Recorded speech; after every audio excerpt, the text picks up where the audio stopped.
Hey guys, it's Kerry Decker and welcome to the show. We're going to be talking about fault and responsibility. But before we do that, I want to just raise a question, and it's just simply this. What do you think is the most dangerous evil? What do you think is the most dangerous evil? Well, I'll give you my answer in a moment. We'll be right back.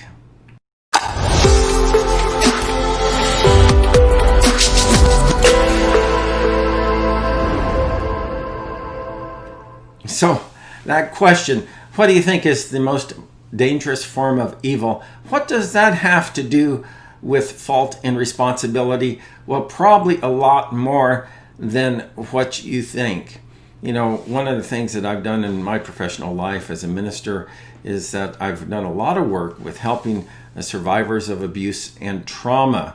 And one of the ways and one of the focuses that I've had in that is helping children who have been rescued from human trafficking. As a matter of fact, I wrote a book of 100 devotions for survivors of abuse. Let me just read a quick selection from that book.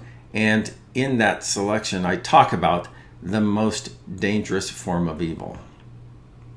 People have different ideas about what is the most dangerous form of evil. Some say it's child abuse. Others say murder, still others say something else. When you think about it, many sins might be regarded as the most dangerous form of evil. Hatred, racism, deceit, betrayal, or greed. The list could go on and on.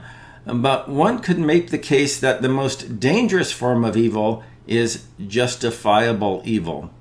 When you have been victimized, when you have been deeply hurt and abused, it's normal to feel anger, hatred, resentment, and the desire for revenge.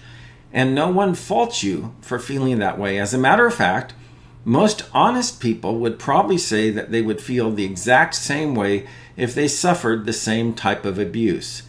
These unwelcome feelings are not the problem. The problem comes when we hang on to our anger, hatred, resentment, and desire for revenge and let it shape and overtake our lives. It's understandable why we feel the way that we do, but we will not escape the damage this evil will do to us if we let it take root and grow in our lives. In Romans 12:21, Paul writes, "Don't let evil defeat you, but defeat evil with good." Paul knows that the only way to defeat the justifiable evil that wants to take over our lives is through the good of repentance, grief, forgiveness, growth, and trust in God.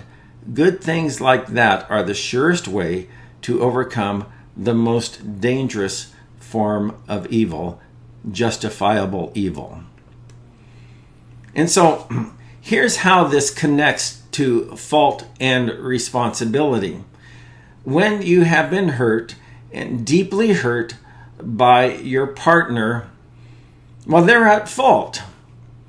But you really have the responsibility of figuring out a healthy way forward.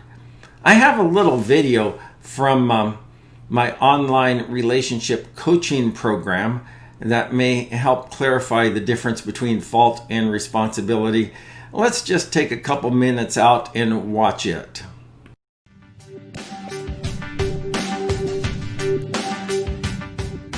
It's not fair. What's not fair?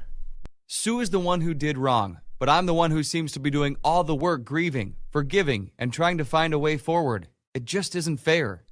Yeah, it isn't. But that's just the way it is. Have you ever considered the difference between fault and responsibility? I guess I'm not following. One author I read, Dr. Henry Cloud, tells a good story illustrating the difference. Let me see if I can sum it up for you. Suppose on the way home from our meeting today, you were hit by a drunk driver and you sustained serious injuries that required therapy. Whose fault would it be? That's a no-brainer. It's the drunk driver's fault. He's to blame. He caused the accident. Exactly.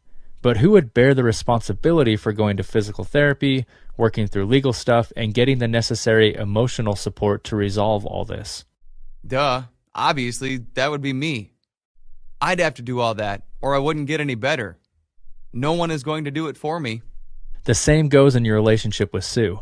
What happened with her wasn't your fault, but it is your problem. It's your responsibility. You own the responsibility of finding better ways of relating with her. You own the responsibility for grieving your losses and forgiving her wrongs.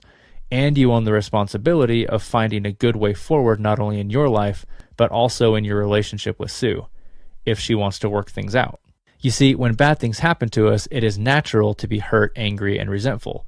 But the biggest mistake that people make when bad things happen to them is staying hurt, angry, and resentful. Reacting to evil with evil only keeps you trapped in pain.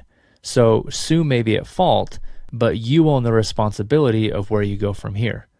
Yeah, I get it. I just don't like it. Nobody does, but if you're serious about being a good man, and I know you are, and seeking healthier ways of relating, then you're just going to have to muscle through this. I never said that this would be easy. Ain't that the truth? But I'm committed to playing this hand that was dealt me and seeing what happens.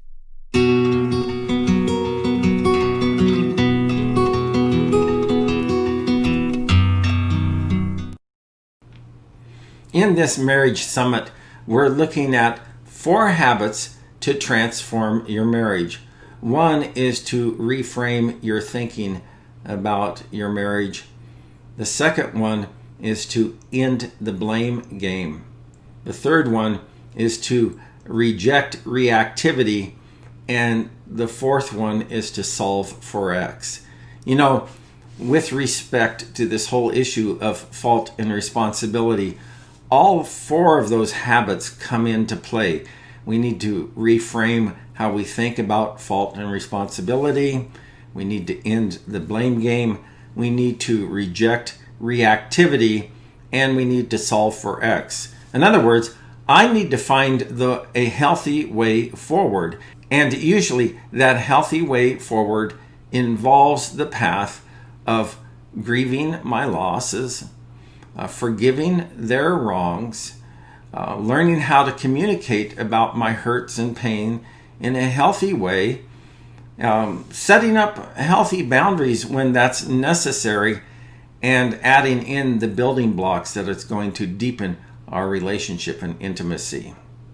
So when you're on the receiving end of some hurt or offense, you're going to be kind of consumed with thoughts about who's at fault. But instead of thinking about who's at fault, kind of spin that around and start thinking about what's my responsibility to find a healthy way forward. I agree with the little character in our video that the biggest mistake that we can make once we've been hurt is to remain angry and bitter and resentful, because that keeps us stuck and it prevents us from moving forward. Hey, if you've enjoyed this presentation, there are plenty of other good presentations that are coming up in our 4 habits to transform your marriage online event. And so make sure that you check those out. I'm glad that you spent some time with me today in this show. That's it for now. I'll see you later.